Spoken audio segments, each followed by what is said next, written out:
ਧੰਨ ਵਾਹਿਗੁਰੂ ਸਾਹਿਬ ਜੀਓ। ਸੂਰਾ ਸੋ ਪਹਿਚਾਨੀਐ, ਜੋ ਲਰੈ ਦੀਨ ਕੇ ਹੇਤ। ਪੁਰਜਾ ਪੁਰਜਾ ਕਟ ਮਾਰੈ, ਕਬਹੁ ਨਾ ਛਾਡੈ ਖੇਤ। ਪੁਰਜਾ ਪੁਰਜਾ ਕਟ ਮਾਰੈ, ਕਬਹੁ ਨਾ ਛਾਡੈ ਖੇਤ। ਜੁਗੋ ਜੁਗ ਅਟਲ ਚਵਰ ਛਤਰ ਤਖਤ ਦੇ ਮਾਲਕ ਧੰਨ ਸਤਿਗੁਰੂ ਸ਼੍ਰੀ ਗੁਰੂ ਗ੍ਰੰਥ ਸਾਹਿਬ ਸੱਚੇ ਪਾਤਸ਼ਾਹ ਜੀ ਦੀ ਪਾਵਨ ਪਵਿੱਤਰ ਮੁਬਾਰਕ ਮੁਕੱਦਸ ਹਜ਼ੂਰੀ ਦੇ ਅੰਦਰ ਸੁਭਾਏਮਾਨ ਹੋਏ ਬੈਠੇ ਗੁਰਮੁਖ ਪਿਆਰੇ ਸਤ ਸੰਗੀ ਜਨੋ, ਸਤਿਗੁਰਾਂ ਜੀ ਦੀ ਨਜ਼ਰੋ ਰਹਿਮਤ ਹੋਈ ਹੈ ਸਾਡੇ ਸਾਰਿਆਂ ਦੇ ਉੱਪਰ, ਜੋ ਹਜ਼ੂਰ ਨੇ ਤਰੁੱਠ ਕਰਕੇ ਮਨੁੱਖਾ ਜਾਮੇ ਨੂੰ ਸਫਲਿਆ ਕਰਨ ਦੇ ਲਈ ਸਤ ਸੰਗਤ ਦੀਆਂ ਮਹਾਨ ਘੜੀਆਂ ਦੀ ਦਾਤ ਸਾਡੀ ਝੋਲੀ ਦੇ ਵਿੱਚ ਪਾਈ ਹੈ। ਅੱਜ ਦਾ ਇਹ ਵਿਸ਼ੇਸ਼ ਦੀਵਾਨ ਕੌਮ ਦੇ ਉਸ ਮਹਾਨ ਬਹਾਦਰ ਯੋਧੇ ਸਿੱਖ ਕੌਮ ਦੇ ਪਹਿਲੇ ਬਾਦਸ਼ਾਹ ਬਾਬਾ ਬੰਦਾ ਸਿੰਘ ਬਹਾਦਰ ਜੀ ਦੀ ਪਾਵਨ ਮਹਾਨ ਸ਼ਹਾਦਤ ਨੂੰ ਸਮਰਪਿਤ ਹੈ, ਜਿਨ੍ਹਾਂ ਨੇ ਜ਼ਬਰ ਦਾ ਮੁਕਾਬਲਾ ਸਬਰ ਦੇ ਨਾਲ ਕਰਦਿਆਂ ਹੋਇਆ ਭਿਆਨਕ ਤਸੀਹਿਆਂ ਨੂੰ ਆਪਣੇ ਤਨ ਦੇ ਉੱਪਰ ਸਹਿੰਦਿਆਂ ਹੋਇਆਂ ਸ਼ਹਾਦਤ ਦਾ ਜਾਮ ਪੀਤਾ ਹੈ।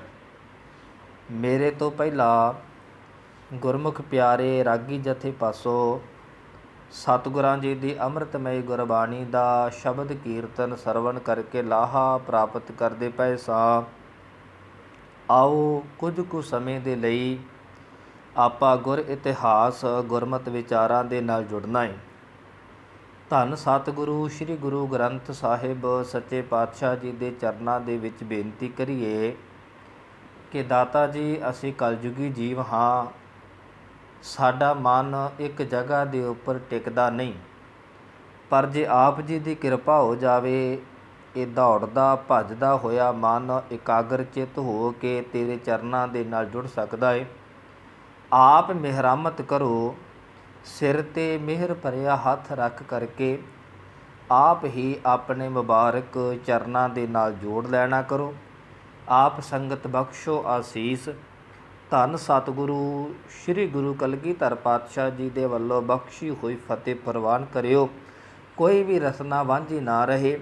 ਪ੍ਰੇਮ ਦੇ ਵਿੱਚ ਭਿੱਜ ਕੇ ਆਖੋ ਜੀ ਵਾਹਿਗੁਰੂ ਜੀ ਕਾ ਖਾਲਸਾ, ਵਾਹਿਗੁਰੂ ਜੀ ਕੀ ਫਤਿਹ।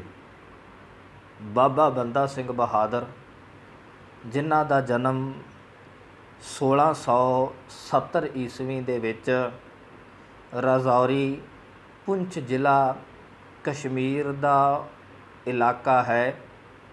ਪਿਤਾ ਰਾਮਦੇਵ ਅਤੇ ਮਾਤਾ ਸੁਲੱਖਣੀ ਦੇਵੀ ਦੇ ਘਰ ਦੇ ਵਿੱਚ ਇੱਕ ਬਾਲਕ ਦਾ ਜਨਮ ਹੋਇਆ ਹੈ, ਜਿਹਦਾ ਪਹਿਲਾ ਨਾਮ ਇਤਿਹਾਸ ਦੇ ਪੰਨਿਆਂ ਦੇ ਵਿੱਚ ਲਛਮਣ ਦੇਵ ਕਰਕੇ ਆਉਂਦਾ ਹੈ।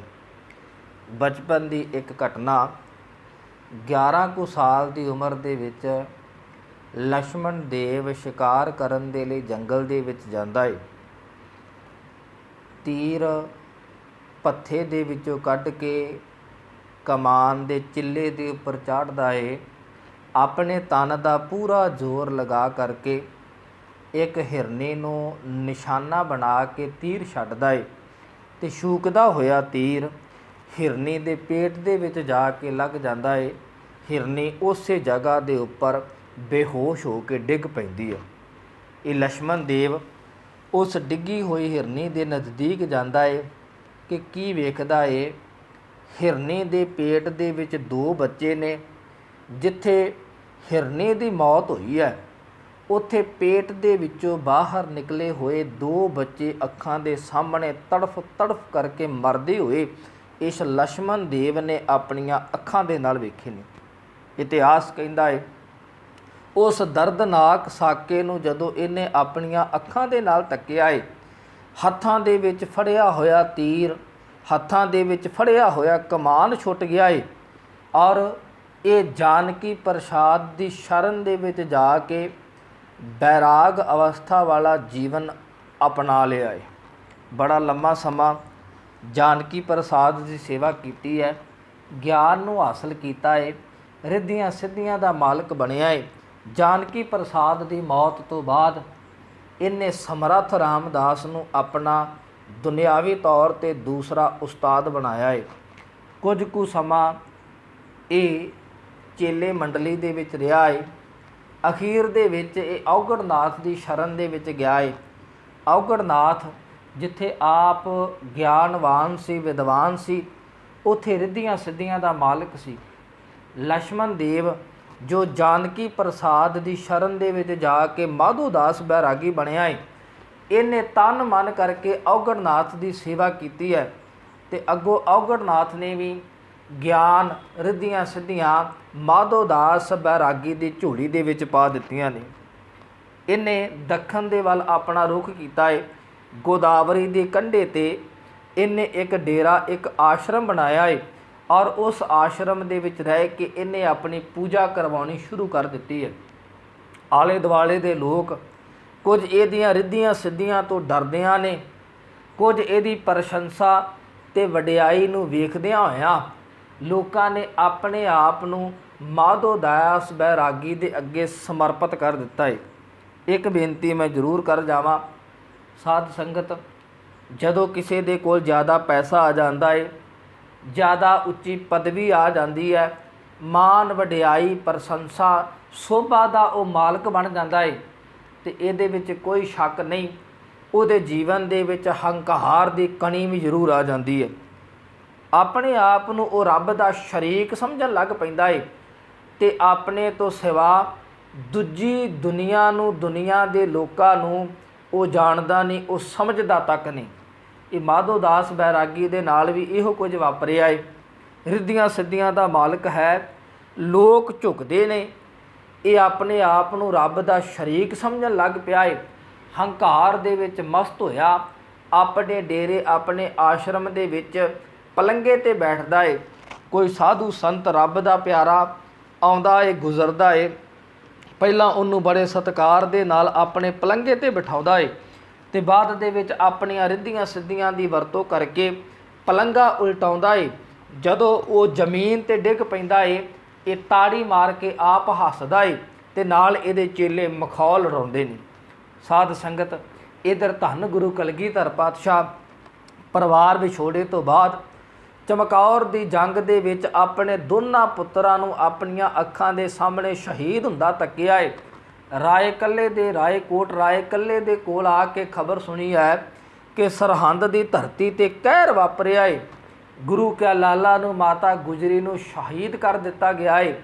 ਧੰਨ ਗੁਰੂ ਕਲਗੀਧਰ ਪਾਤਸ਼ਾਹ, ਇਤਿਹਾਸ ਕਹਿੰਦਾ ਏ, ਆਪਣੀ ਤੀਰ ਦੇ ਨੁੱਕੇ ਦੇ ਨਾਲ ਕਾਹੀ ਦਾ ਬੂਟਾ ਪੁੱਟਿਆ ਏ ਅਤੇ ਇੱਕ ਬਚਨ ਕੀਤਾ ਹੈ ਕਿ ਮੁਗਲ ਰਾਜ ਦੀ ਜੜ ਪੁੱਟੀ ਗਈ ਹੈ।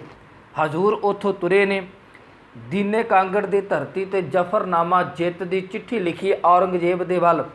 ਫਿਰ ਮੇਰਾ ਗੁਰੂ ਮੁਕਤਸਰ ਸਾਹਿਬ ਜੀ ਦੀ ਧਰਤੀ ਤੋਂ ਹੁੰਦਾ ਹੋਇਆ ਸਾਬੋ ਕੀ ਤਲਵੰਡੀ ਦਮਦਮਾ ਸਾਹਿਬ ਜੀ ਦੀ ਧਰਤੀ 'ਤੇ ਪਹੁੰਚਦਾ ਹੈ ਅਤੇ ਉੱਥੋਂ ਹਜ਼ੂਰ ਨੇ ਦੱਖਣ ਦੀ ਧਰਤੀ ਦੇ ਵੱਲ ਆਪਣਾ ਰੁਖ ਕੀਤਾ ਹੈ। ਭਾਈ ਜੈਤ ਰਾਮ ਦੇ ਕੋਲ ਕੁਝ ਕੁ ਦਿਨ ਬਤੀਤ ਕੀਤੇ ਨੇ। ਜੈਤ ਰਾਮ ਨੇ ਮਾਧੋਦਾਸ ਬੈਰਾਗੀ ਦੇ ਬਾਰੇ ਦੱਸਿਆ ਏ ਅਤੇ ਨਾਲ ਹੀ ਕਿਹਾ, ਹਜ਼ੂਰ ਉਹਦੇ ਡੇਰੇ, ਉਹਦੇ ਆਸ਼ਰਮ ਦੇ ਵੱਲ ਨਾ ਜਾਇਓ, ਪਰ ਮੇਰੇ ਦਾਤੇ ਨੇ ਮੁਸਕਰਾ ਕੇ ਕਿਹਾ, ਅਸੀਂ ਉਹਨੂੰ ਬੰਦਾ ਬਣਾਉਣ ਦੇ ਲਈ ਆਏ ਹਾਂ। ਇੱਕ ਦਿਨ ਹਜ਼ੂਰ ਗੁਰੂ ਕਿਆ ਸਿੱਖਾਂ ਦੇ ਨਾਲ ਮਾਧੋਦਾਸ ਬੈਰਾਗੀ ਦੇ ਡੇਰੇ ਦੇ ਵਿੱਚ ਪਹੁੰਚਦੇ ਨੇ। ਸਜੇ ਹੋਏ ਪਲੰਘ ਦੇ ਉੱਪਰ ਜਾ ਕੇ ਬੈਠਦੇ ਨੇ। ਮਾਧੋਦਾਸ ਬੈਰਾਗੀ ਦੇ ਚੇਲਿਆਂ ਨੇ ਵੇਖਿਆ ਏ ਕਿ ਕੋਈ ਰਾਜਕੁਮਾਰ ਵਰਗਾ ਨੂਰਾਨੀ ਚਿਹਰਾ ਏ। ਚਿਹਰੇ ਦਾ ਨੂਰ ਡਲਕ ਡਲਕ ਕਰਕੇ ਡਲਕ ਡਲਕ ਕਰਦਾ ਪਿਆ ਏ। ਸਾਧ ਸੰਗਤ, ਤਨ ਦੇ ਉੱਪਰ ਪਹਿਨੇ ਹੋਏ ਸ਼ਾਸਤਰ ਸੋਭਾ ਵਧਾਉਂਦੇ ਪਏ ਨੇ। ਸਿਰ 'ਤੇ ਸੁੰਦਰ ਦਸਤਾਰਾ ਏ, ਦਸਤਾਰੇ ਦੇ ਉੱਪਰ ਸੁੰਦਰ ਕਲਗੀ ਲੱਗੀ ਹੋਈ ਹੈ। ਤੇ ਆਲੇ ਦੁਆਲੇ ਜਿੰਨੇ ਵੀ ਨੇ ਉਹ ਸਾਰੇ ਸ਼ਾਸਤਰਧਾਰੀ ਸੂਰਮੇ ਨੇ। ਜਾ ਕੇ ਮਾਧੋ ਦਾਸ ਬੈਰਾਗੀ ਨੂੰ ਦੱਸਿਆ ਏ। ਕਹਿਣ ਲੱਗੇ ਅੱਗੇ ਕੋਈ ਮਾਲਾ ਵਾਲਾ ਆਉਂਦਾ ਸੀ, ਕੋਈ ਹੱਥ ਦੇ ਵਿੱਚ ਕਮੰਡਲ ਲੈ ਕੇ ਆਉਂਦਾ ਸੀ, ਕਈਆਂ ਨੇ ਆਪਣੇ ਤਨ ਦੇ ਉੱਪਰ ਸਵਾਹ ਮਲੀ ਹੁੰਦੀ, ਪਰ ਅੱਜ ਜਿਹੜਾ ਤੇਰੇ ਪਲੰਘ ਤੇ ਬੈਠਾ ਏ ਉਹਦਾ ਰੂਪ ਏ ਨਿਰਾਲਾ ਏ, ਉਹਦੇ ਚਿਹਰੇ ਦਾ ਨੂਰ ਹੀ ਵੱਖਰਾ ਏ। ਉਹਨੇ ਆਪਣੇ ਤਨ ਦੇ ਉੱਪਰ ਸ਼ਾਸਤਰ ਪਹਿਨੇ ਹੋਏ ਨੇ, ਸਿਰ ਤੇ ਦਸਤਾਰਾ ਏ, ਸੋਹਣੀ ਕਲਗੀ ਲੱਗੀ ਹੋਈ ਹੈ ਤੇ ਉਹਦਾ ਰੂਪ ਸ਼ੋਭਾ ਪਾਉਂਦਾ ਏ। ਮਾਧੋ ਦਾਸ ਬੈਰਾਗੀ ਮਨ ਦੇ ਵਿੱਚ ਖਿੱਚ ਪਈ ਹੈ, ਤੁਰਿਆ ਆਪਣੇ ਡੇਰੇ ਆਸ਼ਰਮ ਦੇ ਵੱਲ। ਤੱਕਿਆ ਹੈ ਧੰਨ ਗੁਰੂ ਕਲਗੀਧਰ ਪਾਤਸ਼ਾਹ ਜੀ ਨੂੰ ਪਲੰਘੇ ਤੇ ਬੈਠਿਆ ਹੋਇਆ। ਇਹਨੇ ਰਿੱਧੀਆਂ ਸਿੱਧੀਆਂ ਦਾ ਸ਼ਕਤੀਆਂ ਦਾ ਇਸਤੇਮਾਲ ਕੀਤਾ ਏ, ਪਰ ਇਤਿਹਾਸ ਕਹਿੰਦਾ ਹੈ ਜਿਸ ਪਲੰਘੇ ਦੇ ਉੱਪਰ ਧੰਨ ਗੁਰੂ ਕਲਗੀਧਰ ਪਾਤਸ਼ਾਹ ਬੈਠੇ ਹੋਏ ਸਨ, 1 ਇੰਚ ਵੀ ਇਹ ਉਸ ਪਲੰਘੇ ਨੂੰ ਹਿਲਾ ਤੱਕ ਨਹੀਂ ਸਕਿਆ। ਅਖੀਰ ਦੇ ਵਿੱਚ ਜਦੋਂ ਵਾਹ ਕੋਈ ਨਾ ਗਈ, ਇਹ ਧੰਨ ਗੁਰੂ ਕਲਗੀਧਰ ਪਾਤਸ਼ਾਹ ਜੀ ਦੇ ਚਰਨਾਂ ਦੇ ਵਿੱਚ ਬੈਠ ਗਿਆ ਏ। ਡਾਕਟਰ ਗੰਡਾ ਸਿੰਘ ਨੇ ਬੜੇ ਕਮਾਲ ਦੇ ਸ਼ਬਦ ਲਿਖੇ ਨੇ। ਇਹ ਕਹਿਣ ਲੱਗਾ ਤੁਸੀਂ ਕੌਣ ਹੋ? ਗੁਰੂ ਕਲਗੀਆਂ ਵਾਲਾ ਮੁਸਕਰਾ ਕੇ ਕਹਿਣ ਲੱਗਾ ਤੂੰ ਮੈਨੂੰ ਜਾਣਦਾ ਏ। ਮੈਂ ਤੁਹਾਨੂੰ ਕਿਵੇਂ ਜਾਣਦਾ ਏ? ਕਹਿਣ ਲੱਗੇ ਆਪਣੇ ਅੰਦਰ ਵਿਚਾਰ ਕਰਕੇ ਵੇਖ। ਇਹਦੀਆਂ ਅੱਖਾਂ ਜਿਹੜੀਆਂ ਝੁਕੀਆਂ ਹੋਈਆਂ ਸਨ, ਧੰਨ ਗੁਰੂ ਕਲਗੀਧਰ ਪਾਤਸ਼ਾਹ ਜੀ ਦੇ ਨੂਰਾਨੇ ਚਿਹਰੇ ਤੇ ਪਈਆਂ ਨੇ। ਇਹ ਕਹਿਣ ਲੱਗਾ ਤੁਸੀਂ ਗੁਰੂ ਗੋਬਿੰਦ ਸਿੰਘ ਹੋ? ਕਹਿਣ ਲੱਗੇ ਹਾਂ ਅਸੀਂ ਗੁਰੂ ਗੋਬਿੰਦ ਸਿੰਘ ਹਾਂ। ਨਾਲ ਹੀ ਮੇਰੇ ਹਜ਼ੂਰ ਨੇ ਕਿਹਾ ਤੂੰ ਕੌਣ ਹੈ? ਅੱਜ ਲਛਮਣ ਦੇਵ ਨਹੀਂ, ਅੱਜ ਮਾਧੋ ਦਾਸ ਬੈਰਾਗੀ ਨਹੀਂ। ਕਹਿਣ ਲੱਗਾ ਮੈਂ ਬੰਦਾ, ਤੇਰਾ ਬੰਦਾ, ਤੇਰਾ ਗੁਲਾਮ ਆ। ਅੱਗੋਂ ਹਜ਼ੂਰ ਧੰਨ ਗੁਰੂ ਕਲਗੀਧਰ ਪਾਤਸ਼ਾਹ ਕਹਿਣ ਲੱਗੇ ਤੈਨੂੰ ਸਿੰਘ ਸਾਜਣ ਦੇ ਲਈ ਆਏ ਆ। ਸਾਡਾ ਇਤਿਹਾਸ ਕਹਿੰਦਾ ਏ ਅੰਮ੍ਰਿਤ ਦਾ ਬਾਟਾ ਤਿਆਰ ਹੋਇਆ ਏ, ਮਾਧੋ ਦਾਸ ਬੈਰਾਗੀ ਨੇ ਅੰਮ੍ਰਿਤ ਛਕਿਆ ਏ, ਮੇਰੇ ਦਾਤੇ ਨੇ ਬੰਦਾ ਸਿੰਘ ਨਾਮ ਰੱਖਿਆ ਏ, ਥਾਪੜਾ ਦੇ ਕੇ ਬਹਾਦਰ ਦਾ ਖਿਤਾਬ ਦਿੱਤਾ ਏ। ਸਾਧ ਸੰਗਤ 5 ਸਿੰਘ ਦਿੱਤੇ ਨੇ, ਹੁਕਮਨਾਮੇ ਦਿੱਤੇ ਨੇ, ਸ਼ਾਸਤਰ ਦਿੱਤੇ ਨੇ ਤੇ ਥਾਪੜਾ ਦੇ ਕੇ ਪੰਜਾਬ ਦੀ ਧਰਤੀ ਦੇ ਵੱਲ ਜ਼ਾਲਮਾਂ ਨੂੰ ਸੋਧਣ ਦੇ ਲਈ ਤੋਰਿਆ ਏ। ਮੁੱਕ ਦੀ ਗੱਲ ਕਰਾਂ, ਥਾਪੜਾ ਲੈ ਕੇ ਤੁਰਿਆ ਹੈ ਬਾਬਾ ਬੰਦਾ ਸਿੰਘ ਬਹਾਦਰ। ਇਹਨੇ ਸਮਾਣਾ ਸੋਧਿਆ, ਇਹਨੇ ਬਨੂੜ ਸੋਧਿਆ, ਇਹਨੇ ਸੰਢੌਰਾ ਸੋਧਿਆ। ਅਖੀਰ ਚੱਪੜ ਚਿੜੀ ਦੇ ਮੈਦਾਨ ਦੇ ਵਿੱਚ ਵਜ਼ੀਰ ਖਾਨ ਦੀ ਸੈਨਾ ਦੇ ਨਾਲ ਮੁਕਾਬਲਾ ਹੋਇਆ ਏ। ਬਾਬਾ ਬੰਦਾ ਸਿੰਘ ਬਹਾਦਰ ਦੀ ਜਿੱਤ ਹੋਈ ਹੈ। ਔਰ ਉਹ ਪਾਵਨ ਧਰਤੀ ਜਿੱਥੇ ਕਦੀ ਗੁਰੂ ਕਿਆ ਲਾਲਾ ਨੂੰ ਨੀਹਾਂ ਦੇ ਵਿੱਚ ਚਿਣ ਕੇ ਸ਼ਹੀਦ ਕੀਤਾ ਗਿਆ ਸੀ, ਇਸ ਮਰ ਜੀਵੜੇ ਉਸ ਬਹਾਦਰ ਸੂਰਮੇ ਨੇ ਉਸ ਪਾਵਨ ਧਰਤੀ ਤੇ ਗੁਰੂ का ਨਿਸ਼ਾਨ ਚਲਾਇਆ ਏ, ਖਾਲਸਾ ਰਾਜ ਕਾਇਮ ਕੀਤਾ ਏ। ਸਾਧ ਸੰਗਤ ਫਿਰ ਇੱਦਾਂ ਦਾ ਕੋਈ ਵੀ ਇਲਾਕਾ ਨਹੀਂ ਜਿੱਥੇ ਬਾਬਾ ਬੰਦਾ ਸਿੰਘ ਬਹਾਦਰ ਦੇ ਪੈਰ ਜਿੱਤ ਨੇ ਨਾ ਚੁੰਮੇ ਹੋਣ। ਜਿੱਥੇ ਵੀ ਗਿਆ ਏ ਫਤਿਹ ਨਸੀਬ ਹੋਈ ਹੈ, ਖਾਲਸਾ ਰਾਜ ਕਾਇਮ ਹੋਇਆ ਏ। ਪਰ ਵੇਖੋ ਸਾਧ ਸੰਗਤ, ਖਾਲਸਾ ਰਾਜ ਬਾਬਾ ਬੰਦਾ ਸਿੰਘ ਬਹਾਦਰ ਨੇ ਗੁਰੂ ਦੀ ਕਿਰਪਾ ਦੇ ਨਾਲ ਕਾਇਮ ਕੀਤਾ ਏ। ਤੇ ਸੱਚ ਕਰਕੇ ਜਾਣਿਓ ਵਡਿਆਈ ਵੀ ਬਾਬਾ ਬੰਦਾ ਸਿੰਘ ਬਹਾਦਰ ਨੇ ਗੁਰੂ ਨੂੰ ਦਿੱਤੀ ਹੈ। ਆਪਣੇ ਨਾਮ ਨਾਲ ਬਾਦਸ਼ਾਹ ਨਹੀਂ, ਆਪਣੇ ਨਾਮ ਨਾਲ ਰਾਜਾ ਨਹੀਂ, ਬਲਕਿ ਜਿਹੜਾ ਸਿੱਕਾ ਚਲਾਇਆ ਏ, ਕਹਿਣ ਲੱਗੇ ਦੇਗੋ ਤੇਗੋ ਫਤਿਹ ਨੁਸਰਤ ਬੇਦ ਰੰਗ ਜਾਫਤ ਅਜ਼ ਨਾਨਕ ਗੁਰੂ ਗੋਬਿੰਦ ਸਿੰਘ। ਦੇਗ ਤੇ ਤੇਗ ਦੀ ਫਤਿਹ ਹੋਈ ਹੈ, ਤੇ ਫਤਿਹ ਹੋਈ ਹੈ ਬਿਨਾਂ ਦੇਰੀ ਤੋਂ। ਮਿਲੀ ਕਿਵੇਂ ਹੈ? ਕਹਿੰਦੇ ਗੁਰੂ ਨਾਨਕ ਸਾਹਿਬ ਤੇ ਗੁਰੂ ਗੋਬਿੰਦ ਸਿੰਘ ਜੀ ਦੀ ਕਿਰਪਾ ਦੇ ਨਾਲ। ਮੁੱਕ ਦੀ ਗੱਲ ਕਰਾਂ, ਇੱਧਰ ਬਹਾਦਰ ਸ਼ਾਹ ਦੀ ਮੌਤ ਹੋਈ ਹੈ। ਫਰਕਸ਼ੀਅਰ ਦਿੱਲੀ ਦੇ ਤਖਤ ਤੇ ਬੈਠਾ ਏ। ਉਹਨੇ ਆਉਂਦਿਆਂ ਸਾਰ ਐਲਾਨ ਕਰਵਾ ਦਿੱਤਾ ਏ ਕਿ ਇਸ ਪੂਰੇ ਇਲਾਕੇ ਦੇ ਵਿੱਚ ਕੇਵਲ ਇੱਕ ਸਿੱਖ ਨੇ ਜਿਹੜੇ ਮੇਰੇ ਅੱਗੇ ਖਲੋ ਜਾਂਦੇ ਨੇ, ਅੜ ਜਾਂਦੇ ਨੇ, ਹੋਰ ਕੋਈ ਨਹੀਂ। ਸਭ ਤੋਂ ਪਹਿਲਾਂ ਇਹਨਾਂ ਸਿੱਖਾਂ ਦੇ ਉੱਪਰ ਇਹ ਸਖਤੀ ਕੀਤੀ ਜਾਵੇ। ਨਾਲ ਹੀ ਕਿਸੇ ਨੇ ਬਾਬਾ ਬੰਦਾ ਸਿੰਘ ਬਹਾਦਰ ਬਾਰੇ ਦੱਸਿਆ ਏ, ਉਹਦੀਆਂ ਜਿੱਤਾਂ ਬਾਰੇ ਦੱਸਿਆ ਏ, ਉਹਦੇ ਰਾਜ ਬਾਰੇ ਦੱਸਿਆ ਏ। ਫਰਕਸ਼ੀਅਰ ਬਾਦਸ਼ਾਹ ਨੇ ਅਬਦੁਲ ਸਮੁੱਦ ਖਾਂ ਦਲੇਰੇ ਖਾਂ ਦਾ ਖਿਤਾਬ ਦਿੱਤਾ ਏ। ਔਰ ਹੁਕਮ ਕੀਤਾ ਹੈ ਕਿ ਜੋ ਕੁਝ ਚਾਹੀਦਾ ਹੈ ਦਿੱਲੀ ਦਰਬਾਰ ਦੇ ਵਿੱਚੋਂ ਮਿਲ ਜਾਵੇਗਾ, ਪਰ ਬੰਦਾ ਸਿੰਘ ਬਹਾਦਰ ਨੂੰ ਜਿਉਂਦਾ ਜਾਂ ਮੁਰਦਾ ਗ੍ਰਿਫਤਾਰ ਕਰਕੇ ਮੇਰੇ ਸਾਹਮਣੇ ਲਿਆਂਦਾ ਜਾਵੇ। ਇੱਧਰ ਅਬਦੁਲ ਸਮੁਦ ਖਾਂ, ਖਾਨ ਬਹਾਦਰ, ਜ਼ਕਰੀਆ ਖਾਂ, ਕਮਰੂਦੀਨ ਵਰਗੇ ਇਹ ਹਜ਼ਾਰਾਂ ਦੀ ਗਿਣਤੀ ਦੇ ਵਿੱਚ ਸੈਨਾ ਲੈ ਕੇ ਦਿੱਲੀ ਤੋਂ ਤੁਰੇ ਨੇ।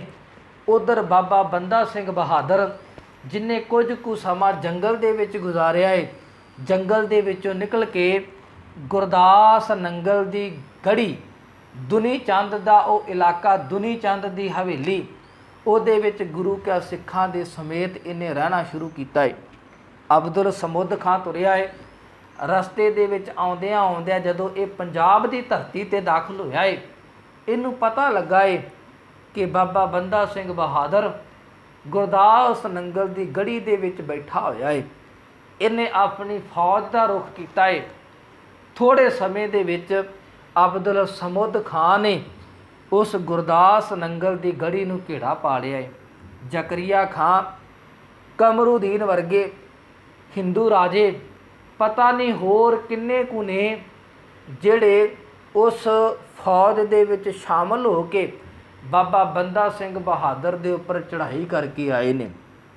ਮੈਂ ਬੇਨਤੀ ਕਰ ਜਾਵਾਂ, ਅੱਜ ਉਹ ਸੀਨ ਫੇਰ ਦੁਹਰਾ ਦਿੱਤਾ ਏ। ਚਮਕੌਰ, ਜਿੱਥੇ ਇੱਕ ਪਾਸੇ ਭੁੱਖਣ ਭਾਣੇ 40 ਕੁ ਸਿੰਘ ਨੇ ਤੇ ਦੂਸਰੇ ਪਾਸੇ ਵਜ਼ੀਰ ਖਾਂ ਦੀ ਲੱਖਾਂ ਦੀ ਗਿਣਤੀ ਦੇ ਵਿੱਚ ਸੈਨਾ ਏ, ਪਰ ਕਿਸੇ ਦੀ ਹਿੰਮਤ ਨਹੀਂ ਕਿ ਉਹ ਚਮਕੌਰ ਦੀ ਗੜੀ ਦੇ ਵੱਲ ਭਰਵੀਂ ਅੱਖ ਦੇ ਨਾਲ ਵੀ ਵੇਖ ਸਕਣ। ਅੱਜ ਫਿਰ ਇਤਿਹਾਸ ਜੋ ਦੁਹਰਾਇਆ ਜਾ ਰਿਹਾ ਹੈ। ਅੰਦਰ ਸੈਂਕੜਿਆਂ ਦੀ ਗਿਣਤੀ ਦੇ ਵਿੱਚ ਸਿੱਖ ਨੇ, ਬਾਹਰ ਹਜ਼ਾਰਾਂ ਦੀ ਗਿਣਤੀ ਦੇ ਵਿੱਚ ਲਾਮੋ ਲਸ਼ਕਰ ਖਲੋਤਾ ਹੋਇਆ ਹੈ। ਅੰਦਰ ਛਕਣ ਵਾਸਤੇ ਪਦਾਰਥ ਨਹੀਂ, ਬਾਹਰ ਬੇਮਨ ਭਾਉਂਦਾ ਪਦਾਰਥ ਹੈ, ਪਰ ਬਾਹਰਲਿਆਂ ਦੇ ਵਿੱਚ ਇੰਨੀ ਹਿੰਮਤ ਨਹੀਂ ਕਿ ਉਹ ਅੰਦਰਲਿਆਂ ਦੇ ਵੱਲ ਇੱਕ ਭਰਵੀਂ ਅੱਖ ਦੇ ਨਾਲ ਵੀ ਵੇਖ ਸਕਣ। ਸਾਡਾ ਇਤਿਹਾਸ ਕਹਿੰਦਾ ਹੈ ਲਗਭਗ 8 ਕੁ ਮਹੀਨੇ ਗੁਰਦਾਸ ਨੰਗਲ ਦੀ ਗੜੀ ਨੂੰ ਘੇਰਾ ਪਾਇਆ ਹੈ, ਪਰ ਉਹਨਾਂ 8 ਮਹੀਨਿਆਂ ਦੇ ਵਿੱਚ ਮੁਗਲ ਸੈਨਾ ਦੇ ਇੱਕ ਵੀ ਸਿਪਾਹੀ ਦੇ ਵਿੱਚ ਇੰਨੀ ਹਿੰਮਤ ਨਹੀਂ ਸੀ ਕਿ ਉਹ ਗੁਰਦਾਸ ਨੰਗਲ ਦੀ ਗੜੀ ਦੇ ਵੱਲ ਇੱਕ ਕਦਮ ਵੀ ਅਗਾਂਹ ਨੂੰ ਵਧਾ ਸਕਣ। ਮੈਂ ਮੁੱਕ ਦੀ ਗੱਲ ਕਰਾਂ, ਬਾਬਾ ਬੰਦਾ ਸਿੰਘ ਬਹਾਦਰ ਨੂੰ ਗੁਰਦਾਸ ਨੰਗਲ ਦੀ ਗੜੀ ਦੇ ਵਿੱਚੋਂ ਕੈਦ ਕਰ ਲਿਆ ਗਿਆ ਹੈ। ਹੋਰ ਗੁਰੂ ਕੇ ਸਿੱਖਾਂ ਨੂੰ ਬੰਦੀ ਬਣਾਇਆ ਗਿਆ ਹੈ। ਕੁਝ ਬੇਹੋਸ਼ੀ ਦੇ ਆਲਮ ਦੇ ਵਿੱਚ ਨੇ, ਕੁਝ ਸ਼ਹਾਦਤ ਦਾ ਜਾਮ ਪੀ ਗਏ ਨੇ, ਕੁਝ ਕੁ ਜ਼ਖਮੀ ਨੇ, ਪਰ ਇਹਨਾਂ ਜ਼ਾਲਮਾਂ ਨੇ ਤਰਸ ਨਹੀਂ ਕੀਤਾ। ਗੁਰਦਾਸ ਨੰਗਲ ਦੀ ਗੜੀ ਤੋਂ ਤੁਰੇ ਨੇ, ਲਾਹੌਰ ਦੇ ਵਿੱਚ ਜਲੂਸ ਰੂਪ ਦੇ ਵਿੱਚ ਇਕੱਲੀ ਇਕੱਲੀ ਗਲੀ ਦੇ ਵਿੱਚ ਫੇਰਿਆ ਗਿਆ ਹੈ। ਇੱਥੇ ਅਮੀਨ ਖਾਂ ਦਿੱਲੀ ਦਰਬਾਰ ਦੇ ਵਿੱਚ ਪਹੁੰਚਦਾ ਹੈ, ਫਰਖਸ਼ੀਅਰ ਨੂੰ ਜਾ ਕੇ ਦੱਸਦਾ ਹੈ, ਖਬਰ ਦਿੰਦਾ ਹੈ ਕਿ ਬੰਦਾ ਸਿੰਘ ਨੂੰ ਉਹਦਿਆਂ ਸਿੱਖਾਂ ਦੇ ਸਮੇਤ ਕੈਦ ਕਰ ਲਿਆ ਗਿਆ ਹੈ, ਬੰਦੀ ਬਣਾ ਕੇ ਲਾਹੌਰ ਦੇ ਵਿੱਚ ਰੱਖਿਆ ਹੈ। ਅਗਲਾ ਕੀ ਹੁਕਮ ਹੈ? ਅੱਗੋਂ ਫਰਖਸ਼ੀਅਰ ਬਾਦਸ਼ਾਹ ਕਹਿੰਦਾ ਉਹਨਾਂ ਨੂੰ ਦਿੱਲੀ ਲਿਆਂਦਾ ਜਾਵੇ। ਹੁਕਮ ਦੀ ਤਾਮੀਲ ਹੋਈ ਹੈ। ਇਤਿਹਾਸ ਕਹਿੰਦਾ ਇੱਕ ਵੱਡੇ ਹਾਥੀ ਦੇ ਉੱਪਰ ਇੱਕ ਵੱਡਾ ਸਾਰਾ ਪਿੰਜਰਾ, ਔਰ ਉਸ ਪਿੰਜਰੇ ਦੇ ਵਿੱਚ ਬਾਬਾ ਬੰਦਾ ਸਿੰਘ ਬਹਾਦਰ ਨੂੰ ਹੱਥ ਘੜੀਆਂ ਦੇ ਨਾਲ ਜਕੜਿਆ ਹੋਇਆ ਹੈ। ਬਾਕੀ ਗੁਰੂ ਕੇ ਸਿੱਖਾਂ ਨੂੰ ਜਿਹੜੇ ਸ਼ਹੀਦ ਹੋਏ ਨੇ ਉਹਨਾਂ ਨੂੰ ਗੱਡਿਆਂ ਦੇ ਵਿੱਚ, ਬਾਕੀ ਜਲੂਸ ਰੂਪ ਦੇ ਵਿੱਚ ਲਾਹੌਰ ਤੋਂ ਤੁਰਿਆ ਇਹ ਕਾਫਲਾ ਸਰਹੰਦ ਦੀ ਧਰਤੀ 'ਤੇ ਪਹੁੰਚਿਆ ਹੈ। ਉੱਥੇ ਕਮਰੂਦੀਨ ਨੇ ਜ਼ਕਰੀਆ ਖਾਨ ਨੂੰ ਇੱਕ ਗੱਲ ਕਹੀ ਹੈ, ਕਹਿਣ ਲੱਗਾ 8 ਮਹੀਨੇ ਦਾ ਘੇਰਾ, ਹਜ਼ਾਰਾਂ ਦੀ ਗਿਣਤੀ ਦੇ ਵਿੱਚ ਸ਼ਾਹੀ ਸੈਨਾ ਤੇ ਗ੍ਰਿਫਤਾਰ ਕੀਤੇ ਗਏ ਕੁਝ ਕੁ ਗਿਣਤੀ ਦੇ ਵਿੱਚ ਸਿੱਖ। ਜਦੋਂ ਫਰਖਸ਼ੀਅਰ ਨੂੰ ਪਤਾ ਲੱਗੇਗਾ ਤੇ ਉਹ ਸਾਡੇ ਬਾਰੇ ਕੀ ਸੋਚੇਗਾ। ਵਿਉਂਤ ਬਣਾਈ ਗਈ ਹੈ। ਇੱਕ ਹੁਕਮ ਕੀਤਾ ਜ਼ਕਰੀਆ ਖਾਨ ਨੇ ਕਿ ਜਾਓ ਪਿੰਡਾਂ ਦੇ ਵਿੱਚ, ਇਲਾਕੇ ਦੇ ਵਿੱਚ ਜਾਓ, ਜਿੱਥੇ ਵੀ ਤੁਹਾਨੂੰ ਕੋਈ ਗੁਰੂ ਕਾ ਸਿੱਖ ਨਜ਼ਰ ਆਉਂਦਾ ਹੈ ਉਹਨੂੰ ਬਿਨਾਂ ਕਿਸੇ ਕਸੂਰ ਤੋਂ ਕਤਲ ਕਰਕੇ ਉਹਦੇ ਸਿਰ ਨੂੰ ਵੱਢ ਕੇ ਸਾਡੇ ਸਾਹਮਣੇ ਪੇਸ਼ ਕੀਤਾ ਜਾਵੇ। ਮੁੱਲ ਪਾਏ ਗਏ ਨੇ ਸਰਾਂ ਦੇ ਸਾਧ ਸੰਗਤ, ਤੁਰੇ ਨੇ ਹਾਕਮ ਪਿੰਡਾਂ ਦੇ ਇਲਾਕੇ ਦੀਆਂ ਗਲੀਆਂ ਦੇ ਵਿੱਚ, ਜਿੱਥੇ ਵੀ ਸਿੱਖ ਦਿਸਦਾ ਏ ਤਲਵਾਰ ਚੱਲਦੀ ਹੈ ਤੇ ਸਿੱਖ ਦਾ ਸਿਰ ਧੜ ਦੇ ਨਾਲੋਂ ਅਲੱਗ ਹੋ ਜਾਂਦਾ ਏ। ਸਾਡਾ ਇਤਿਹਾਸ ਕਹਿੰਦਾ ਏ ਸੈਂਕੜਿਆਂ ਦੀ ਗਿਣਤੀ ਦੇ ਵਿੱਚ ਤੁਰਿਆ ਹੋਇਆ ਇਹ ਕਾਫਲਾ ਦਿੱਲੀ ਦੀ ਧਰਤੀ ਤੱਕ ਪਹੁੰਚਦਿਆਂ 700 ਦੇ ਕਰੀਬ ਸਿਰਾਂ ਦੇ ਨਾਲ ਭਰੇ ਹੋਏ ਗੱਡਿਆਂ ਦੇ ਰੂਪ ਦੇ ਵਿੱਚ ਪ੍ਰਗਟ ਹੋ ਗਿਆ ਹੈ। ਜਿਹੜੇ ਕੁਝ ਕੁ ਗਿਣਤੀ ਦੇ ਵਿੱਚ ਸਨ, ਇੰਨਾ ਕੁ ਜ਼ਿਆਦਾ ਜ਼ੁਲਮ ਕੀਤਾ ਸਮੇਂ ਦੀ ਸਰਕਾਰ ਨੇ। ਜ਼ਕਰੀਆ ਖਾਂ ਦੇ ਕਹਿਣ 'ਤੇ ਕਹਿੰਦੇ ਗਿਣਤੀ ਥੋੜ੍ਹੀ ਸੀ, ਪਰ ਦਿੱਲੀ ਤੱਕ ਪਹੁੰਚਦਿਆਂ ਇਹ ਗਿਣਤੀ 700 ਦੇ ਕਰੀਬ ਸਿਰਾਂ ਦੇ ਨਾਲ ਲੱਦਿਆਂ ਹੋਇਆਂ ਗੱਡਿਆਂ ਦੀ ਹੋ ਗਈ ਹੈ। ਕੁਝ ਕੁ ਗੁਰੂ ਕਿਆ ਸਿੱਖਾਂ ਦੇ ਸਿਰਾਂ ਨੂੰ, ਖੋਪੜੀਆਂ ਨੂੰ ਨੇਜਿਆਂ 'ਤੇ ਟੰਗਿਆ ਹੋਇਆ ਹੈ। ਪਾਵਨ ਕੇਸ ਹਵਾ ਦੇ ਵਿੱਚ ਲਹਿਰਾਉਂਦੇ ਪਏ ਨੇ।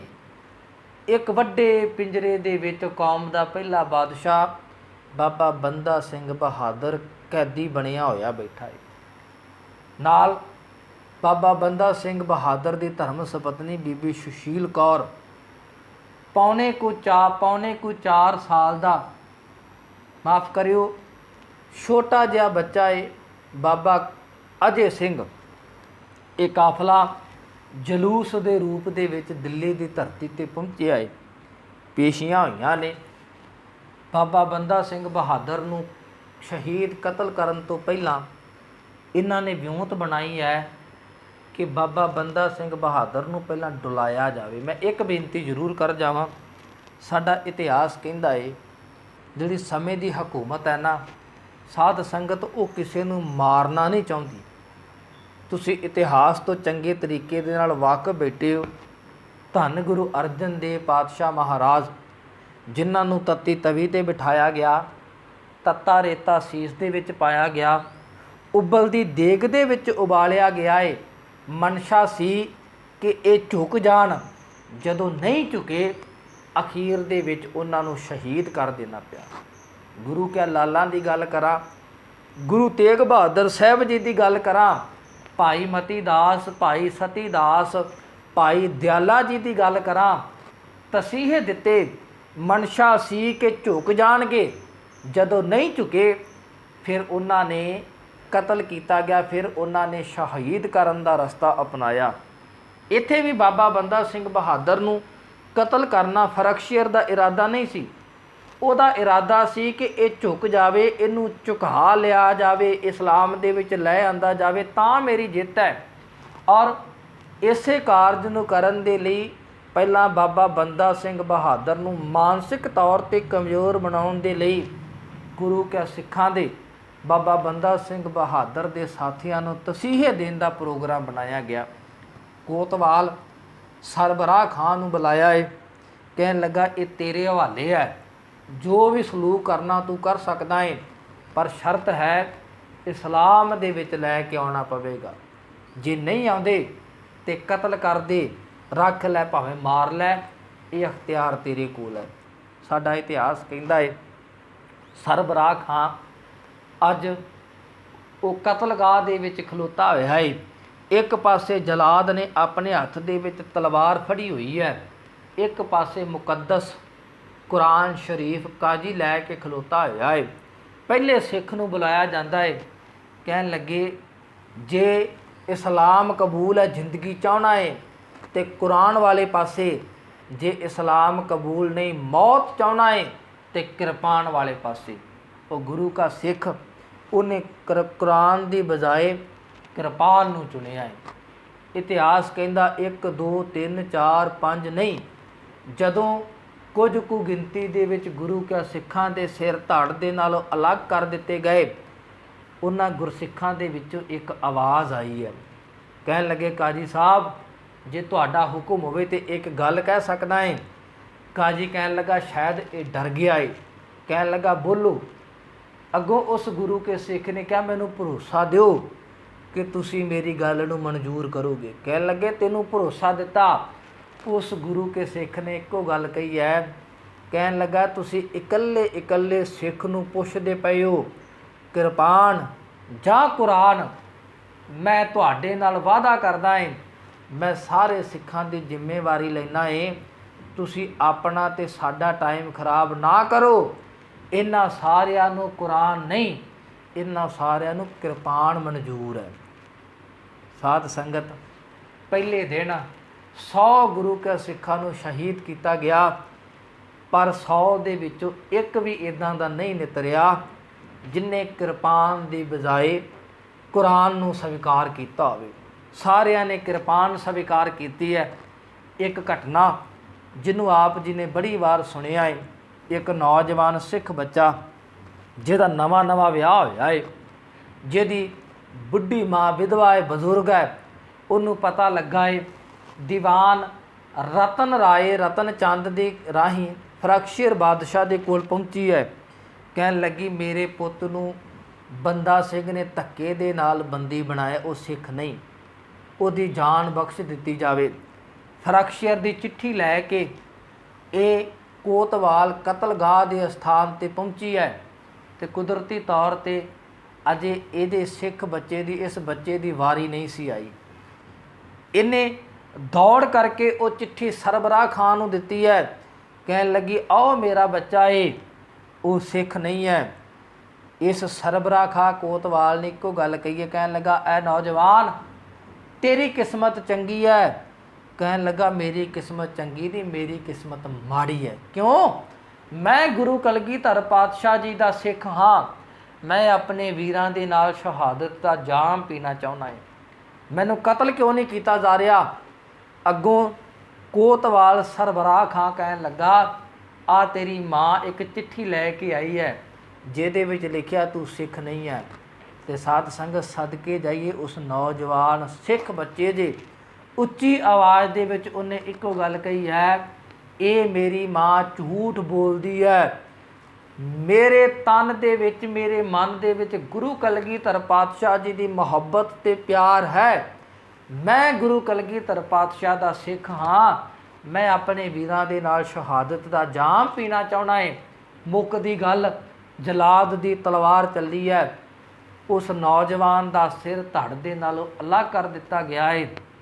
ਸਾਡਾ ਇਤਿਹਾਸ ਕਹਿੰਦਾ ਹੈ 700 ਗੁਰੂ ਕੇ ਸਿੱਖਾਂ ਨੂੰ ਸ਼ਹਾਦਤ ਦਾ ਜਾਮ ਪਿਆਇਆ ਹੈ, ਪਰ ਇੱਕ ਵੀ ਇੱਦਾਂ ਦਾ ਨਹੀਂ ਜਿਹਨੇ ਇਸਲਾਮ ਨੂੰ ਕਬੂਲ ਕੀਤਾ ਹੋਵੇ। ਮੈਂ ਸੰਖੇਪ ਜਿਹੀ ਬੇਨਤੀ ਕਰਾਂ, ਅਖੀਰ ਬਾਬਾ ਬੰਦਾ ਸਿੰਘ ਬਹਾਦਰ, ਉਹਦੇ ਸਾਥੀ ਮਾਲੀ ਸਿੰਘ, ਉਹਦੇ ਸਾਥੀ ਬਾਜ ਸਿੰਘ, ਹੋਰ ਗੁਰੂ ਕੇ ਸਿੱਖਾਂ ਨੂੰ ਅੱਖਾਂ ਦੇ ਸਾਹਮਣੇ ਤਸੀਹੇ ਦੇ ਕੇ ਸ਼ਹੀਦ ਕਰ ਦਿੱਤਾ ਗਿਆ ਹੈ। ਪਰ ਇਹ ਕੌਮ ਦਾ ਪਹਿਲਾ ਮਹਾਨ ਬਾਦਸ਼ਾਹ ਅਡੋਲ ਸਮਾਧੀ ਲਾ ਕੇ ਬੈਠਾ ਹੋਇਆ ਹੈ। ਅਖੀਰ ਦੇ ਵਿੱਚ ਜਦੋਂ ਫਰਕਸ਼ੀਰ ਬਾਦਸ਼ਾਹ ਨੇ ਆਪਣੀ ਹਾਰ ਹੁੰਦੀ ਵੇਖੀ ਹੈ, ਇਹਨੇ ਅਬਦੁਲ ਸਮੁੱਦ ਖਾਂ, ਜ਼ਕਰੀਆ ਖਾਂ, ਕਮਰੂਦੀਨ ਵਰਗਿਆਂ ਨੂੰ ਆਪਣੇ ਕੋਲ ਬੁਲਾਇਆ ਹੈ। ਕਿਸੇ ਨੇ ਇੱਕ ਗੱਲ ਕਹੀ ਹੈ ਕਿ ਬਾਦਸ਼ਾਹ ਜਦੋਂ ਬਗਾਨੇ ਦਾ ਖੂਨ ਡੁੱਲਦਾ ਏ ਉਦੋਂ ਕੋਈ ਨਹੀਂ ਡੋਲਦਾ, ਪਰ ਜਦੋਂ ਅੱਖਾਂ ਦੇ ਸਾਹਮਣੇ ਆਪਣਿਆਂ ਦਾ ਖੂਨ ਡੁੱਲਦਾ ਏ ਉਦੋਂ ਵੱਡੇ ਤੋਂ ਵੱਡੇ ਵੀ ਡੋਲ ਜਾਂਦੇ ਨੇ। ਇਹਦਾ ਇੱਕ ਪੁੱਤ ਹੈ ਜੋ ਅਜੇ ਨਿਆਣਾ ਏ, ਬਾਲਕ ਹੈ, ਉਹਨੂੰ ਤਸੀਹੇ ਦਿੱਤੇ ਜਾਣ ਤੇ ਹੋ ਸਕਦਾ ਹੈ ਇਹ ਡੋਲ ਜਾਵੇ।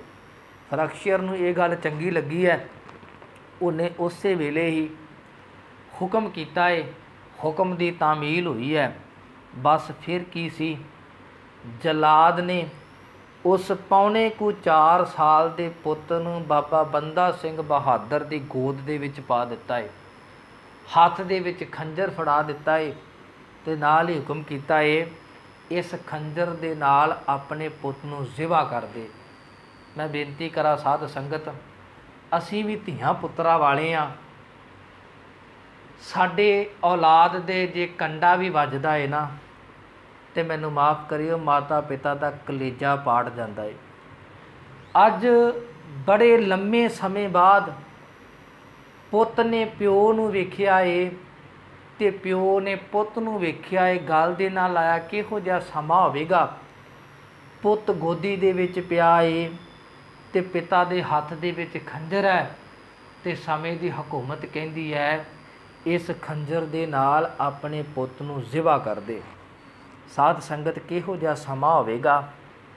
ਬਾਬਾ ਬੰਦਾ ਸਿੰਘ ਬਹਾਦਰ ਨੇ ਇੱਕੋ ਗੱਲ ਕਹੀ ਹੈ, ਫਰਖਸ਼ੀਰ ਬਾਦਸ਼ਾਹ, ਜਿਸ ਗੁਰੂ ਨਾਨਕ ਦਾ ਮੈਂ ਸਿੱਖ ਹਾਂ, ਜਿਸ ਗੁਰੂ ਗੋਬਿੰਦ ਸਿੰਘ ਸਾਹਿਬ ਦੇ ਹੱਥੋਂ ਮੈਂ ਖੰਡੇ ਬਾਟੇ ਦਾ ਅੰਮ੍ਰਿਤ ਛਕਿਆ ਏ, ਉਸ ਮਾਲਕ ਨੇ, ਮੇਰੇ ਗੁਰੂ ਨੇ ਮੈਨੂੰ ਆਦੇਸ਼ ਦਿੱਤਾ ਏ, ਇਸਤਰੀ ਦੇ ਉੱਪਰ, ਨਿਹੱਥੇ ਦੇ ਉੱਪਰ ਤੇ ਕਿਸੇ ਬੱਚੇ ਦੇ ਉੱਪਰ ਵਾਰ ਨਹੀਂ ਕਰਨਾ।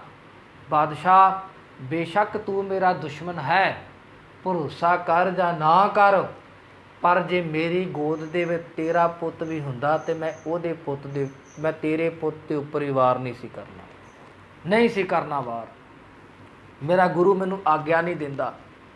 ਫਰਖਸ਼ੀਰ ਕਹਿਣ ਲੱਗਾ, ਜੇ ਤੂੰ ਨਹੀਂ ਕਰੇਗਾ ਤੇ ਅਸੀਂ ਕਰ ਦੇਵਾਂਗੇ। ਇਸ਼ਾਰਾ ਕੀਤਾ ਏ। ਜਲਾਦਾ ਨੇ ਉਸ ਬੱਚੇ ਨੂੰ ਧੱਕੇ ਦੇ ਨਾਲ ਖੋਹਿਆ ਏ।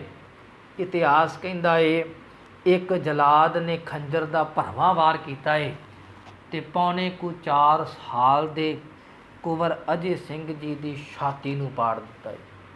ਬੱਚੇ ਦੇ ਰੋਣ ਦੀ ਚੀਕਾਂ ਨੇ, ਆਵਾਜ਼ਾਂ ਨੇ ਅਸਮਾਨ ਨੂੰ ਗੁੰਝਾ ਦਿੱਤਾ ਏ। ਜਿੰਨੇ ਉੱਥੇ ਮੌਜੂਦ ਸਨ, ਸਾਰਿਆਂ ਦੀਆਂ ਅੱਖਾਂ ਦੇ ਵਿੱਚੋਂ ਹੰਝੂ ਆ ਗਏ ਨੇ। ਕੇਵਲ ਪੱਥਰ ਦਿਲ ਨੇ ਫਰਖਸ਼ੀਰ ਵਰਗੇ, ਜ਼ਕਰੀਆ ਖਾਂ ਵਰਗੇ, ਅਬਦੁਲ ਸਮੁੱਦ ਵਰਗੇ, ਜਿਨ੍ਹਾਂ ਨੇ ਇਸ ਦਰਦਨਾਕ ਸਾਕੇ ਨੂੰ ਆਪਣੀਆਂ ਅੱਖਾਂ ਦੇ ਨਾਲ ਵੇਖਿਆ ਤੇ ਜ਼ਰੂਰ ਹੈ, ਪਰ ਪੱਥਰ ਦਿਲ ਇਹਨਾਂ ਦੇ ਉੱਪਰ ਅਸਰ ਕੋਈ ਨਹੀਂ ਹੋਇਆ। ਅਖੀਰ ਦੇ ਵਿੱਚ ਫਰਖਸ਼ੀਰ ਬਾਦਸ਼ਾਹ ਨੇ ਬਾਬਾ ਬੰਦਾ ਸਿੰਘ ਬਹਾਦਰ ਨੂੰ 2 ਗੱਲਾਂ ਕਹੀਆਂ ਨੇ ਕਿ ਦੱਸ ਤੈਨੂੰ ਕਿਹੋ ਜਿਹੀ ਮੌਤ ਚਾਹੀਦੀ ਹੈ। ਅੱਗੋਂ ਬਾਬਾ ਬੰਦਾ ਸਿੰਘ ਬਹਾਦਰ ਨੇ ਜਵਾਬ ਦਿੱਤਾ ਹੈ, ਕਹਿਣ ਲੱਗਾ, ਦੇਖ ਮੈਨੂੰ ਇੱਦਾਂ ਦੀ ਕਰੜੀ ਮੌਤ ਦੇਵੀਂ ਤਾਂ ਜੋ ਆਉਣ ਵਾਲੇ ਸਮੇਂ ਦੇ ਵਿੱਚ ਦੁਨੀਆ ਦੇ ਲੋਕ ਇਹ ਸਮਝ ਸਕਣ, ਇਹ ਸੁਣ ਸਕਣ ਕਿ ਗੁਰੂ ਗੋਬਿੰਦ ਸਿੰਘ ਸਾਹਿਬ ਸੱਚੇ ਪਾਤਸ਼ਾਹ ਜੀ ਦੇ ਅੰਮ੍ਰਿਤ ਦੇ ਵਿੱਚ ਇੰਨੀ ਸ਼ਕਤੀ ਹੈ। ਉਹ ਜ਼ਬਰ ਦਾ ਮੁਕਾਬਲਾ ਸਬਰ ਦੇ ਨਾਲ ਕਰਦਿਆਂ ਹੋਇਆਂ ਆਪਣੇ ਤਨ ਦੇ ਉੱਪਰ ਹਰ ਇੱਕ ਜ਼ੁਲਮ ਨੂੰ ਪ੍ਰਵਾਨ ਕਰ ਸਕਦਾ ਹੈ। ਨਾਲ ਹੀ ਇਹ ਗੱਲ ਕਹੀਏ, ਬਾਦਸ਼ਾਹ ਜਿਹੋ ਜਿਹੀ ਮੌਤ ਤੂੰ ਲੋਚਦਾ ਏ, ਉਹੋ ਜਿਹੀ ਮੌਤ ਮੈਨੂੰ ਦੇ ਦੇਣਾ ਕਰ। ਸਾਡਾ ਇਤਿਹਾਸ ਕਹਿੰਦਾ ਏ, ਫਰਖਸ਼ੀਰ ਨੇ ਇਸ਼ਾਰਾ ਕੀਤਾ ਏ। ਜਲਾਦ ਅੱਗੇ ਵਧੇ ਨੇ। ਸਭ ਤੋਂ ਪਹਿਲਾਂ ਬਾਬਾ ਬੰਦਾ ਸਿੰਘ ਬਹਾਦਰ ਦੀ ਖੱਬੀ ਹੱਥ ਕੱਢੀ ਗਈ ਹੈ, ਖੱਬੀ ਅੱਖ ਕੱਢੀ ਗਈ ਨਸ਼ਤਰਾਂ ਦੇ ਨਾਲ। ਉਸ ਤੋਂ ਬਾਅਦ ਬਾਬਾ ਬੰਦਾ ਸਿੰਘ ਬਹਾਦਰ ਦੀ ਸੱਜੀ ਅੱਖ ਕੱਢੀ ਗਈ ਹੈ, ਸਾਧ ਸੰਗਤ। ਫਿਰ ਬਾਬਾ ਬੰਦਾ ਸਿੰਘ ਬਹਾਦਰ ਦੀਆਂ ਲੱਤਾਂ ਕੱਟੀਆਂ ਗਈਆਂ ਨੇ। ਫਿਰ ਗਰਮ ਜੰਬੂਰ ਲਿਆਂਦੇ ਗਏ ਨੇ ਔਰ ਉਹਨਾਂ ਗਰਮ ਜੰਬੂਰਾਂ ਦੇ ਨਾਲ ਬਾਬਾ ਬੰਦਾ ਸਿੰਘ ਬਹਾਦਰ ਦੇ ਸਰੀਰ ਨੂੰ ਨੋਚਿਆ ਗਿਆ ਹੈ। ਮੁੱਕ ਦੀ ਗੱਲ ਕਰਾਂ, ਸਰੀਰ ਟੋਟੇ ਟੋਟੇ ਕਰ ਦਿੱਤਾ ਗਿਆ ਹੈ। ਪਰ ਉਹ ਕੌਮ ਦਾ ਪਹਿਲਾ ਬਾਦਸ਼ਾਹ ਅਡੋਲ ਸਮਾਧੀ ਲਾ ਕੇ ਬੈਠਾ ਹੋਇਆ ਹੈ। ਕਿਸੇ ਨੇ ਲਿਖਿਆ ਇਹ ਇਤਿਹਾਸ ਵਿੱਚ, ਬੰਦਾ ਰਿਹਾ ਅਹਿਲ, ਕੋਹੇ ਗਏ ਉਸ ਬਾਲ ਦਾ, ਲੁੱਸ ਲੁੱਸ ਕਰਦਾ ਦਿਲ, ਪਿਓ ਦੇ ਮੂੰਹ ਵਿੱਚ ਪਾਇਆ ਤਾਂ ਜੋ ਜਾਵੇ ਅਡੋਲ। ਇਸ ਕਰੜੀ ਅਜਮਾਇਸ਼ ਵਿੱਚ ਬੰਦਾ ਰਿਹਾ ਅਡੋਲ। ਰੋਵੇਗਾ ਇਤਿਹਾਸ ਵੀ ਆਪਣੇ ਪੰਨੇ ਫੁੱਲ। ਸੱਚ ਹੈ, ਇੰਨਿਆਂ ਜ਼ੁਲਮਾਂ ਨੂੰ, ਇੰਨਿਆਂ ਤਸੀਹਾਂ ਨੂੰ ਅੱਖਾਂ ਦੇ ਨਾਲ ਵੇਖਿਆ, ਆਪਣੇ ਪੁੱਤ ਦੇ ਕਲੇਜੇ ਨੂੰ ਆਪਣੇ ਮੂੰਹ ਦੇ ਵਿੱਚ ਪਾਇਆ, ਇੰਨੇ ਭਿਆਨਕ ਤਸੀਹਿਆਂ ਨੂੰ ਆਪਣੇ ਤਨ ਦੇ ਉੱਪਰ ਝੱਲਿਆ, ਪਰ ਇੱਕ ਵੀ ਹੰਝੂ ਬਾਬਾ ਬੰਦਾ ਸਿੰਘ ਬਹਾਦਰ ਦੀਆਂ ਅੱਖਾਂ ਦੇ ਵਿੱਚੋਂ ਨਿਕਲਿਆ ਨਹੀਂ। ਸਗੋਂ ਸ਼ੁਕਰਾਨਾ ਹੈ ਉਸ ਮਾਲਕ ਦਾ, ਧੰਨ ਗੁਰੂ ਕਲਗੀਧਰ ਪਾਤਸ਼ਾਹ ਦਾ। ਜਦੋਂ ਫਰਖਸ਼ੀਰ ਨੇ ਆਪਣੀ ਹਾਰ ਹੁੰਦੀ ਵੇਖੀ ਹੈ, ਇਹਨੇ ਇਸ਼ਾਰਾ ਕੀਤਾ ਹੈ, ਜਲਾਦ ਦੀ ਤਲਵਾਰ ਚੱਲੀ ਹੈ। ਬਾਬਾ ਬੰਦਾ ਸਿੰਘ ਬਹਾਦਰ ਦਾ ਸਿਰ ਧੜ ਦੇ ਨਾਲ ਅਲੱਗ ਕਰ ਦਿੱਤਾ ਗਿਆ ਹੈ। ਉਹ ਕੌਮ ਦਾ ਮਹਾਨ ਬਾਦਸ਼ਾਹ ਜ਼ਬਰ ਦਾ ਮੁਕਾਬਲਾ ਸਬਰ ਦੇ ਨਾਲ ਕਰਦਿਆਂ ਹੋਇਆ ਮਹਿਰੌਲੀ, ਦਿੱਲੀ ਦੀ ਉਹ ਧਰਤੀ ਹੈ ਜਿੱਥੇ ਬਾਬਾ ਬੰਦਾ ਸਿੰਘ ਬਹਾਦਰ ਨੂੰ ਜ਼ਾਲਮਾਂ ਨੇ ਸ਼ਹੀਦ ਕਰ ਦਿੱਤਾ ਗਿਆ ਹੈ। ਸਾਧ ਸੰਗਤ, ਐਸਾ ਹੈ ਸਾਡਾ ਉਹ ਨਾਇਕ। ਮੈਂ ਬੇਨਤੀ ਕਰ ਜਾਵਾਂ, ਅੱਜ ਇਸ ਭਾਰਤ ਦੀ ਧਰਤੀ 'ਤੇ ਹਾਰਿਆਂ ਦੀ ਗੱਲ ਕੀਤੀ ਜਾਂਦੀ ਹੈ। ਪਾਣੀਪਤ ਦੀ ਲੜਾਈ, ਕੌਣ ਜਿੱਤਿਆ ਕੌਣ ਹਾਰਿਆ, ਸਾਧ ਸੰਗਤ ਘੱਟ ਤੋਂ ਘੱਟ ਅਸੀਂ ਆਪਣੇ ਬੱਚਿਆਂ ਨੂੰ ਇੰਨਾ ਜ਼ਰੂਰ ਦਸੀਏ ਕਿ ਲੰਮੇ ਸਮੇਂ ਤੋਂ ਗੁਲਾਮੀ ਦੀ ਜੰਜੀਰਾਂ ਦੇ ਵਿੱਚ ਜਕੜੀ ਹੋਈ ਇਸ ਮਾਨਸ ਨੂੰ, ਇਸ ਮਾਨਸਿਕਤਾ ਨੂੰ, ਭਾਰਤ ਵਰਸ਼ ਦੇ ਲੋਕਾਂ ਨੂੰ ਜੇ ਕਿਤੇ ਆਜ਼ਾਦੀ ਦਾ ਅਹਿਸਾਸ ਦਿਲਾਇਆ ਤੇ ਉਹ ਸੀ ਧੰਨ ਗੁਰੂ ਕਲਗੀਧਰ ਪਾਤਸ਼ਾਹ ਜੀ ਦਾ ਸਿੱਖ ਬਾਬਾ ਬੰਦਾ ਸਿੰਘ ਬਹਾਦਰ। ਜੇ ਕਿਸੇ ਨੇ ਗੁਲਾਮੀ ਦੀਆਂ ਜੰਜੀਰਾਂ ਨੂੰ ਤੋੜਿਆ ਤੇ ਉਹ ਸੀ ਬਾਬਾ ਬੰਦਾ ਸਿੰਘ ਬਹਾਦਰ। ਧੰਨ ਹੈ ਬਾਬਾ ਬੰਦਾ ਸਿੰਘ ਬਹਾਦਰ, ਧੰਨ ਹੈ ਉਹਨਾਂ ਦਾ ਜੀਵਨ ਤੇ ਧੰਨ ਹੈ ਉਹਨਾਂ ਦੀ ਕੁਰਬਾਨੀ। ਆਪਾਂ ਉਸ ਮਹਾਨ ਸ਼ਹੀਦ ਨੂੰ ਯਾਦ ਕਰਦੇ ਪਏ ਹਾਂ। ਅਰਦਾਸ ਕਰੀਏ ਕਿ ਸਤਿਗੁਰੂ ਸਾਡੇ ਮਨਾਂ ਦੇ ਵਿੱਚ ਵੀ ਮਿਹਰਮਤ ਕਰਕੇ ਇਹੋ ਜਿਹੇ ਮਹਾਨ ਜਰਨੈਲਾਂ ਦੇ, ਮਹਾਨ ਸ਼ਹੀਦਾਂ ਦੇ ਪਾਏ ਹੋਏ ਪੂਰਨਿਆਂ ਨੂੰ ਵਸਾ ਕਰਕੇ ਆਪਣੇ ਪੰਥ, ਆਪਣੇ ਮਾਰਗ 'ਤੇ ਚੱਲਣ ਦਾ ਬਲ ਬਖਸ਼ੀ, ਤਾਂ ਜੋ ਅਸੀਂ ਇਹਨਾਂ ਮਹਾਨ ਸ਼ਹੀਦਾਂ ਦੇ ਪਾਏ ਹੋਏ ਪੂਰਨਿਆਂ 'ਤੇ ਚੱਲ ਕਰਕੇ ਇਹ ਲੋਕ ਸੁਖੀਏ, ਪਰਲੋਕ ਸੁਹੇਲੇ, ਨਾਨਕ ਹਰ ਪ੍ਰਭ ਆਪੇ ਮੇਲੇ ਵਾਲੀ ਦਾਤ ਦੇ ਪਾਤਰ ਬਣ ਜਾਈਏ। ਇੰਨੀਆਂ ਕੁ ਬੇਨਤੀਆਂ ਆਪ ਸਮੁੱਚੀ ਸਿੱਖ ਸੰਗਤ ਨੇ ਪ੍ਰਵਾਨ ਕਰਨੀਆਂ। ਧੰਨਵਾਦ ਆਪ ਸੰਗਤ ਦਾ, ਸਮੂਹ ਪ੍ਰਬੰਧਕ ਜਨਾਂ ਦਾ। ਸ਼ੁਕਰ ਸਤਿਗੁਰੂ ਸ੍ਰੀ ਗੁਰੂ ਗ੍ਰੰਥ ਸਾਹਿਬ ਜੀ ਦਾ। ਬੇਅੰਤ ਪ੍ਰਕਾਰ ਦੀਆਂ ਭੁੱਲਾਂ ਚੁੱਕਾਂ ਕਰ ਗਿਆ ਹੋਵਾਂਗਾ, ਭੁੱਲਾਂ ਚੁੱਕਾਂ ਮੇਰੀਆਂ। ਇਤਿਹਾਸ ਖਾਲਸੇ ਦਾ ਸਮਝ ਕਰਕੇ ਆਪਣੇ ਹਿਰਦੇ ਦੇ ਵਿੱਚ ਵਸਾ ਕੇ ਅਗਾਹ ਪ੍ਰਚਾਰਨ ਦਾ ਯਤਨ ਕਰਿਓ। ਬੇਅੰਤ ਪ੍ਰਕਾਰ ਦੀਆਂ ਭੁੱਲਾਂ ਚੁੱਕਾਂ ਦੀ ਮੁਆਫੀ ਅਸੀਸ ਦਿੰਦੇ ਹੋਏ ਫਤਿਹ ਗਜਾਓ। ਵਾਹਿਗੁਰੂ ਜੀ ਕਾ ਖਾਲਸਾ, ਵਾਹਿਗੁਰੂ ਜੀ ਕੀ ਫਤਿਹ। ਰਾਮਕਲੀ ਮਹੱਲਾ ਤੀਜਾ। ਆਨੰਦ ਇੱਕ ਓੰਕਾਰ।